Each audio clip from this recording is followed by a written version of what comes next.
Saludos, bienvenidos y bienvenidas a la serie educativa virtual de la Oficina de Título 9. En esta ocasión conversaremos sobre el discrimen por sexo bajo la Ley de Título 9 y su aplicación en el recinto de Ciencias Médicas de la Universidad de Puerto Rico. Comenzaremos definiendo el concepto de discrimen por sexo. El discrimen por sexo es una práctica donde se distingue de manera desfavorable a una persona por razón de su sexo o su género. Tratar de una manera desfavorable significa poner en riesgo la oportunidad de una persona de recibir apoyo, servicios, oportunidades académicas o de empleo dentro de la institución. La Ley de Título 9 es una ley federal de 1972 que prohíbe el discrimen por razón de sexo o género en cualquier institución educativa que recibe fondos federales. El propósito de la Ley de Título 9 desde 1972 hasta la más reciente enmienda en agosto del 2020 es evitar el uso de fondos federales para apoyar la discriminación por razón de sexo o género en programas educativos en instituciones académicas que reciben fondos federales. Por otro lado, requiere que las instituciones promulguen y mantengan políticas, prácticas y programas para erradicar el discrimen por razón de sexo o género.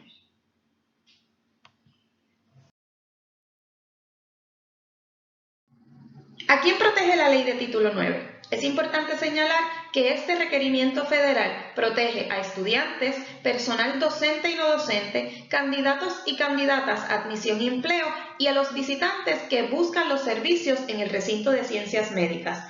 Esto es así en todas las instituciones que reciben fondos federales, ya que la Ley de Título 9 prohíbe el discrimen por razón de sexo o género. En asuntos de discrimen por sexo es muy importante considerar la percepción de la víctima sobre los alegados hechos, pues es la persona quien presenta la posibilidad de que se le trate de manera desigual por razón de su sexo o género, aunque esta no sea la intención de la persona que ejecuta la conducta. Para comprender el alcance de la Ley de Título 9 es importante conocer e identificar ciertos conceptos. Comenzamos por sexo. Sexo, bajo la Ley de Título 9, se refiere a la asignación al nacer de un sexo biológico como hombre o mujer, considerando los atributos físicos de la persona. Por otro lado, el género son los atributos, actividades, conductas y roles que se establecen socialmente como apropiados para niños o para niñas. Pensemos por un momento las características o actividades que se designan a un hombre o a una mujer. Por ejemplo, cuando va a nacer un bebé, ¿de qué color es su cuarto si es varón? Aunque no hay una respuesta correcta, es muy probable que hayas pensado el azul. A esto se refiere el asunto de género, cuando se asignan conductas, colores, actividades e incluso profesiones vinculadas y asociadas al sexo asignado al nacer. Por otro lado, cuando hablamos de diversidad sexual, nos referimos a la orientación sexual, la identidad de género y la expresión de género. La orientación sexual es la atracción física, romántica o emocional de una persona por otra. Puede ser una persona gay, lesbiana o bisexual. Por otro lado, cuando hablamos de identidad o expresión de género, nos referimos a cómo la persona se define a sí misma dentro de lo que significa para la sociedad ser hombre o ser mujer. Lo expresa a través de sus conductas, su manera de vestir, su peinado, su voz o sus características físicas. El discrimen por sexo se puede ver desde lo amplio de la violencia sexual, incluyendo agresión sexual, acecho, hostigamiento sexual, violencia doméstica, contacto sexual no deseado y discrimen por roles estereotipados. Veamos estas manifestaciones a continuación.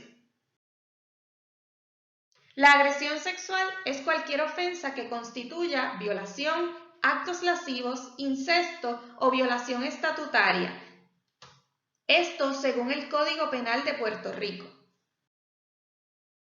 El acecho es un patrón o la repetición de una conducta mediante la cual se mantiene de manera constante vigilancia o cercanía física o visual sobre una persona. Esto según la Ley 284 de 1999. Cabe señalar que para que se constituya un patrón, la conducta debe ocurrir 2 veces o más. La violencia entre parejas es otra de las modalidades del discrimen por sexo. Esta se refiere al comportamiento de la pareja o expareja que causa daño físico, sexual o psicológico, incluyendo la agresión física, sexual y las conductas de control. Podemos distinguir dos tipos de violencia entre parejas. La violencia doméstica, según definida por la Ley 54 del 15 de agosto de 1989, es un patrón de conducta constante de empleo de fuerza física o violencia psicológica, intimidación o persecución contra una persona por parte de su cónyuge, excónyuge, una persona con quien cohabita o haya cohabitado, con quien sostiene o haya sostenido una relación consensual o una persona con quien haya procreado una hija o un hijo.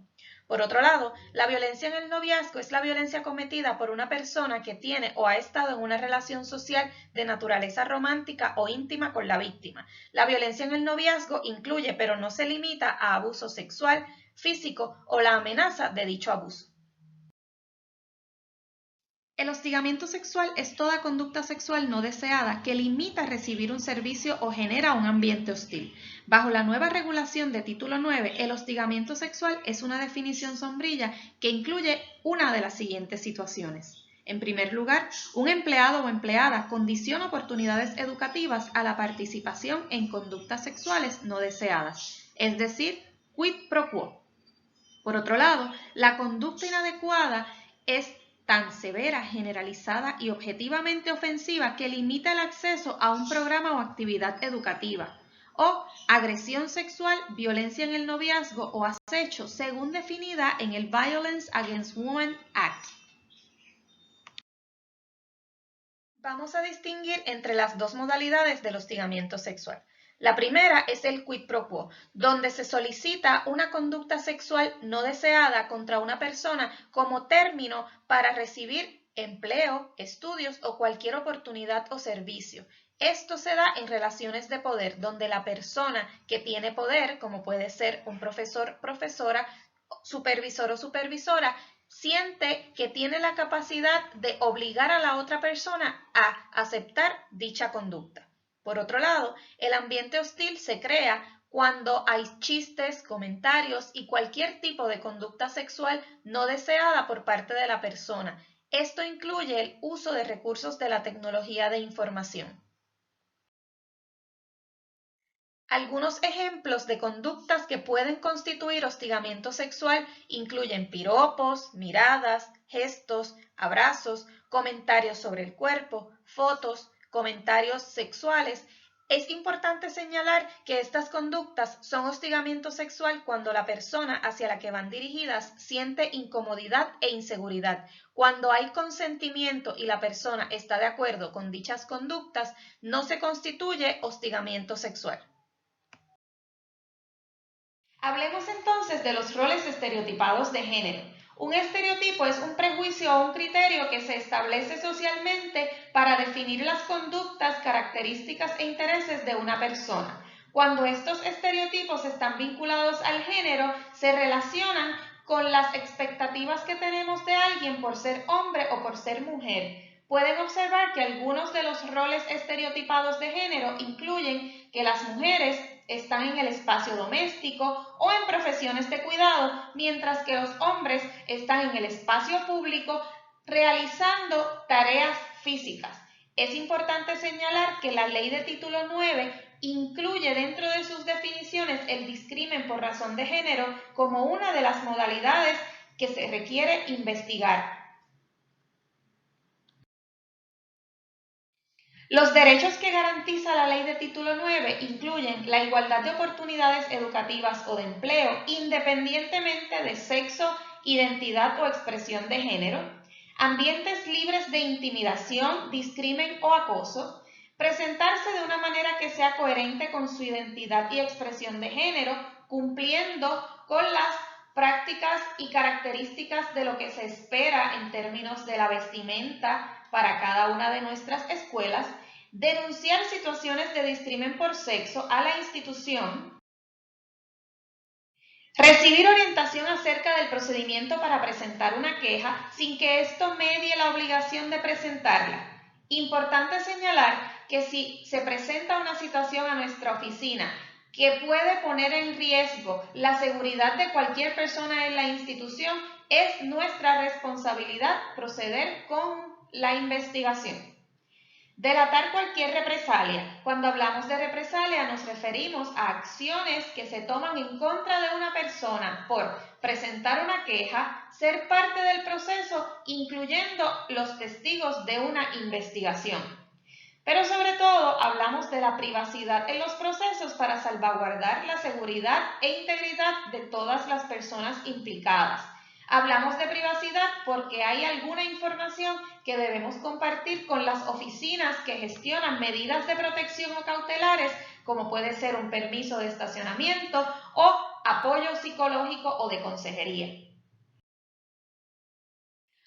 La ley de título 9 establece que debe haber un coordinador o una coordinadora en cada institución que reciba fondos federales, que debe establecer un proceso para someter quejas, así como publicar la política antidiscrimen. El proceso de investigación debe ser justa, equitativo e imparcial, y el proceso educativo debe ser uno continuo a través de diferentes medios y dirigido a toda la comunidad universitaria. Como parte del proceso de queja, es importante señalar que es responsabilidad de cualquier miembro del personal que presencie un evento de discrimen por sexo notificarlo de inmediato. Si una persona entiende que ha sido víctima de discrimen por sexo, tiene derecho de presentar una queja. Las quejas pueden ser también presentadas por terceras personas. A continuación se discute el proceso para presentar una queja por discrimen por sexo durante el periodo de distanciamiento físico. Cabe señalar que el mismo ha sido modificado para atender la necesidad del trabajo y la educación a distancia. A diferencia del protocolo tradicional, si usted es víctima de discrimen por sexo en este momento, puede enviar un correo electrónico o comunicarse con la oficina de seguridad, proveer su nombre e información contacto. Con la misma, el personal de título 9 se comunicará con usted para hacerle preguntas relacionadas a la situación que está enfrentando y comenzar el proceso de investigación. Se harán los arreglos pertinentes con las oficinas para garantizar que se mantengan las medidas cautelares y de seguridad. Recuerde que en nuestra página web puede accesar el formulario de queja, las políticas institucionales y cualquier material educativo relacionado al alcance de la ley de título 9. Las medidas cautelares son los mecanismos de protección que ofrece la institución a las personas implicadas en un alegado acto de discrimen por sexo. Las mismas se establecen inmediatamente se presenta una queja y protegen tanto a la víctima como el alegado victimario de la situación de discrimen por sexo. Algunas medidas pueden ser permiso para estacionamiento, escolta o rondas preventivas de oficiales de seguridad, ajuste en horario o relocalización de trabajo, cambio en programa académico y referido a apoyo psicológico. Estas medidas pueden complementarse unas con otras. Todos los procesos de la Oficina de Título 9 salvaguardan la privacidad de las personas para garantizar que no se divulgue información a quien no está vinculado con el proceso de investigación o con el proceso de establecer medidas cautelares o de seguridad. La investigación y los expedientes son de carácter confidencial y solo se discuten con las partes involucradas en la queja. El estándar evidenciario que se utiliza en los procesos de investigación de la Oficina de Título 9 en el recinto de ciencias médicas es la preponderancia de la evidencia. Esto quiere decir que luego de evaluada la evidencia es muy probable que los hechos ocurrieron. En inglés se conoce como el 51% Law. Los derechos y protecciones de las personas implicadas en quejas en la Oficina de Título 9 incluyen utilizar servicios de apoyo, notificar el incidente a la policía, conocer el estatus y transcurso de la investigación, presentar testigos y evidencia, recibir notificación sobre los resultados de la investigación, asistencia de un abogado o asesor legal, a que se prueben los hechos en su contra, presentar contestación a la alegación hecha en su contra. Otros derechos que se garantizan para personas implicadas en situaciones de discrimen por sexo es el derecho a apelar las decisiones que se tomen, el derecho a la privacidad, a la coordinación de servicios para completar la solicitud de una orden de protección en situaciones de violencia doméstica o acecho, a un ambiente seguro, libre de intimidación y discriminación y a un plan de seguridad en caso de que sea necesario. Existen en la Universidad de Puerto Rico varias certificaciones que son la normativa vigente en asuntos relacionados a discrimen por sexo y género. Entre ellas se encuentran la certificación 130, 2014-2015, certificación 140, 2015-2016 y certificación 54, 2010-2011 del Recinto de Ciencias Médicas. Pueden accesar estos documentos a través de la página web de la Oficina de Título 9. Además, tenemos como referencia los reglamentos generales de estudiantes de la universidad, así como el reglamento de estudiantes del Recinto de Ciencias Médicas. Estos documentos establecen el proceso para sanciones disciplinarias en caso de que una investigación de la Oficina de Título 9 pase al proceso formal de investigación. Una vez termina el proceso de investigación por parte de la Oficina de Título 9, se emite un informe a la autoridad nominadora, quien tiene la responsabilidad de decidir las acciones correspondientes de acuerdo a la evidencia. Estas acciones pueden incluir sanciones disciplinarias o archivo del caso. En caso de que incluya sanciones disciplinarias, se debe cumplir con el proceso a seguir para establecer las mismas, consono con los reglamentos universitarios. Algunas de las sanciones que se pueden integrar o incluir son amonestaciones, suspensión, expulsión, multas, trabajo comunitario e incluso la prohibición de uso y entrada a las facilidades de la institución. En pantalla pueden observar el disclaimer o la política antidiscrimen del Recinto de Ciencias Médicas. La misma protege a las personas por situaciones de discrimen, incluyendo las relacionadas bajo la Ley de Título 9, como lo son sexo, género, expresión o identidad de género, embarazo, estado civil, orientación sexual o por ser víctima o percibida como víctima de violencia doméstica, agresión sexual o acecho. En resumen, discutimos el discrimen por sexo o género como la conducta que establece un trato desfavorable o desigual, privando a alguien de oportunidades académicas o de empleo por razón de sexo o género. Hemos descrito las modalidades de discrimen por sexo, que incluyen violencia doméstica, acecho, agresión sexual, hostigamiento sexual, discrimen por razón estereotipada o cualquier otra conducta sexual inapropiada. Conversamos sobre la política institucional vigente, sobre el alcance de la Ley de Título 9 y los derechos que tienen las personas a estudiar, trabajar en un ambiente libre de discriminación e intimidación. Hablamos de las medidas cautelares que se toman en el proceso de investigación de Título 9, así como las sanciones disciplinarias que pudieran resultar como consecuencia de dicho proceso. Muchísimas gracias por su atención. Recuerde que puede accesar más información sobre el alcance de la Ley de Título 9 en la página web del Recinto de Ciencias Médicas o en nuestra página de Facebook. Gracias.